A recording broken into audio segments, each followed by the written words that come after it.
देश दुनिया की बड़ी खबरों के लिए जुड़े रहिए हमारे साथ। आपका अपना चैनल भारत न्यूज जेके धन्यवाद। गाजा युद्ध, मध्यस्थों ने इजरायल और हमास से अमेरिकी राष्ट्रपति बिडेन की शांति योजना को अंतिम रूप देने का आग्रह किया। गाजा युद्ध के मध्यस्थों ने शनिवार 1 जून को इजरायल और हमास से संयुक्त राज्य अमेरिका यूएस के राष्ट्रपति जो बिडेन द्वारा साझा की गई शांति योजना को अंतिम रूप देने का आग्रह किया। पिछले साल अक्टूबर में युद्ध शुरू होने के बाद से अमेरिका, मिस्र और कतर महीनों से युद्ध को समाप्त करने के लिए मध्यस्थता की कोशिश कर रहे हैं, लेकिन कोई समझौता नहीं हो पाया है। अमेरिकी राष्ट्रपति बिडेन ने शुक्रवार को कहा कि शांति योजना से गाजा में लोगों और बंधकों और उनके परिवारों को तत्काल राहत मिलेगी। बिडेन ने कहा कि इजरायल ने आंशिक रूप से इजरायली सैन्य वापसी और कुछ बंधकों की रिहाई के साथ प्रारंभिक 6 सप्ताह के युद्धविराम के समझौते का प्रस्ताव रखा था, जबकि मध्यस्थों के माध्यम से शत्रुता के स्थायी अंत पर बातचीत की गई थी। हमास ने शुक्रवार को कहा कि वह सकारात्मक और रचनात्मक तरीके से जुड़ने के लिए तैयार है। हालांकि फिलिस्तीनी उग्रवादी का एक सदस्य समाचार एजेंसी रॉयटर्स के मुताबिक समूह ने कतरी मीडिया को बताया कि हमास को अभी तक प्रस्ताव का विवरण नहीं मिला है। समझाया, बिडेन ने गाजा युद्ध के बीच इजरायल के नए 3 चरणीय युद्धविराम प्रस्ताव का विवरण दिया। ये किस बारे में है? सदस्य ने कहा, कब्जे वाली सेना की वापसी और युद्धविराम की मांग पूरी होने से पहले कोई समझौता नहीं किया जा सकता है। डील की विशेषता इजरायल और हमास होंगे। इजरायल केवल बंधकों के बदले युद्ध को निलंबित करने के लिए तैयार है और कह रहा है कि वह हमास के खतरे को खत्म करने के लिए अभियान फिर से शुरू करेगा। बिडेन प्रशासन के एक वरिष्ठ अधिकारी ने हमास के भविष्य पर अमेरिका और इजरायल के दृष्टिकोण में संभावित दरार के बारे में पूछा और सुझाव दिया कि यह व्याख्या के लिए खुला हो सकता है और भविष्य में आंदोलन पर मिस्र और कतर के प्रभाव को प्रभावित करेगा। रिपोर्ट के मुताबिक अधिकारी ने कहा, मुझे इसमें कोई संदेह नहीं है कि इस सौदे की विशेषता इजरायल की विशेषता होगी और हमास की विशेषता होगी। इजरायली युद्ध कैबिनेट सदस्य ने दी इस्तीफे की धमकी। शनिवार को इजरायली युद्ध कैबिनेट के सदस्य बेनी गैंट्स ने धमकी दी कि अगर प्रधानमंत्री बेंजामिन नेतन्याहू ने उनके साथ गाजा की योजना नहीं बनाई तो अगले सप्ताह इस्तीफा दे देंगे। गैंट्स ने बिडेन की सराहना की और अगले कदमों पर निर्णय लेने के लिए इजरायली युद्ध कैबिनेट को बुलाने का आह्वान किया। नेतन्याहू को बंधकों के भाग्य और एक पुनर्जीवित सरकार विरोधी आंदोलन के बढ़ते घरेलू दबाव का सामना करना पड़ रहा है। शनिवार को तेल अवीव में सैन्य मुख्यालय के पास इजरायलियों ने फिर से रैली की। नेतन्याहू का कहना है कि हमास के नष्ट होने तक गाजा में कोई स्थायी युद्धविराम नहीं होगा।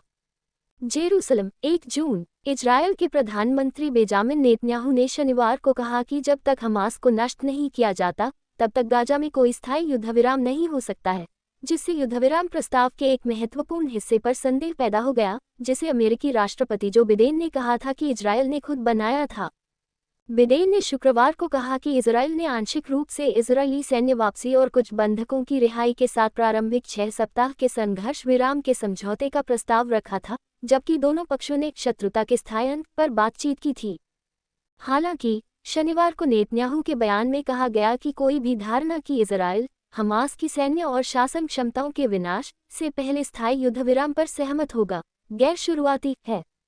शांति वार्ता महीनों से रुकी हुई है। इजरायल सभी बंधकों की रिहाई की मांग कर रहा है और हमास का विनाश, जबकि हमास स्थायी युद्धविराम, इजरायली सेना की वापसी और कई फिलिस्तीनी कैदियों की रिहाई की मांग करता है।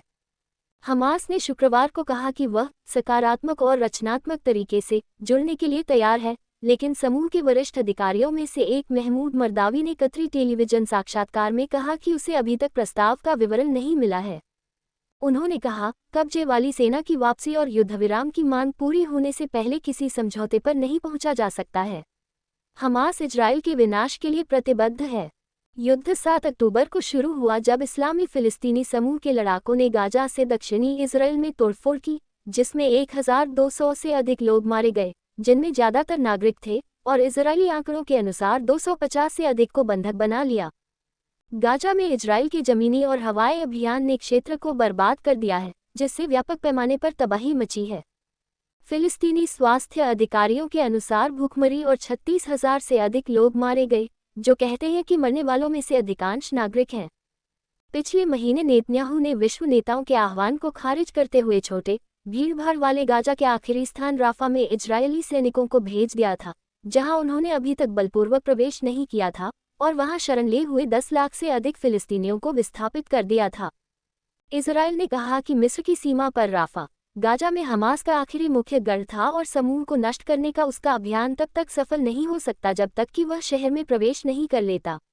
बुधवार को नेतन्याहू के राष्ट्रीय सुरक्षा सलाहकार तजाची हानेगबी ने कहा कि उन्हें उम्मीद है कि गाजा में युद्ध कम से कम 2024 के बाकी दिनों तक जारी रहेगा। संयुक्त राज्य अमेरिका में इजराइल के मुख्य सहयोगी गाजा में नागरिक पीड़ा की सीमा ने बिडेन पर युद्ध रोकने का दबाव डाला है। राष्ट्रपति नवंबर के चुनाव में दूसरा राष्ट्रपति पद जीतने की उम्मीद कर रहे हैं। बिडेन ने शुक्रवार को कहा, इस युद्ध के खत्म होने और परसों शुरू होने का समय आ गया है। उन्होंने इजराइल के नेतृत्व से देश में उन लोगों के दबाव का विरोध करने का आह्वान किया जो चाहते थे कि युद्ध अनिश्चितकाल तक चलता रहे। रॉयटर्स। बंधक परिवारों ने युद्ध विराम समझौते की मांग की। तेल अवीव। हमास द्वारा बंधक बनाए गए इजरायली बंधकों के परिवारों ने सभी पक्षों से लगभग 8 महीने लंबे युद्ध को समाप्त करने और उनके रिश्तेदारों को घर लाने के लिए अमेरिकी राष्ट्रपति जो बिडेन द्वारा विस्तृत प्रस्ताव को तुरंत स्वीकार करने का आह्वान किया, लेकिन इजरायल ने कहा कि संघर्ष विराम की शर्तें रखी जाएंगी। अभी भी मिलना चाहिए। बाइडन ने शुक्रवार को इजरायल द्वारा हमास के लिए प्रस्तावित 3 चरणीय समझौते की रूपरेखा तैयार करते हुए कहा कि आतंकवादी समूह इजरायल पर एक और बड़े पैमाने पर हमला करने में अब सक्षम नहीं है। रॉयटर्स। राफा क्रॉसिंग को फिर से खोलने पर त्रिपक्षीय वार्ता। काहिरा को फिर से खोलने पर चर्चा के लिए अमेरिका, मिस्र और इजरायली अधिकारियों के बीच रविवार को काहिरा में एक बैठक होने वाली है।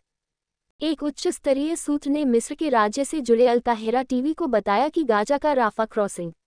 अल काहिरा की रिपोर्ट के अनुसार मिस्र इस बात पर जोर दे रहा है कि इजरायल अपनी सेना को क्रॉसिंग से हटा ले।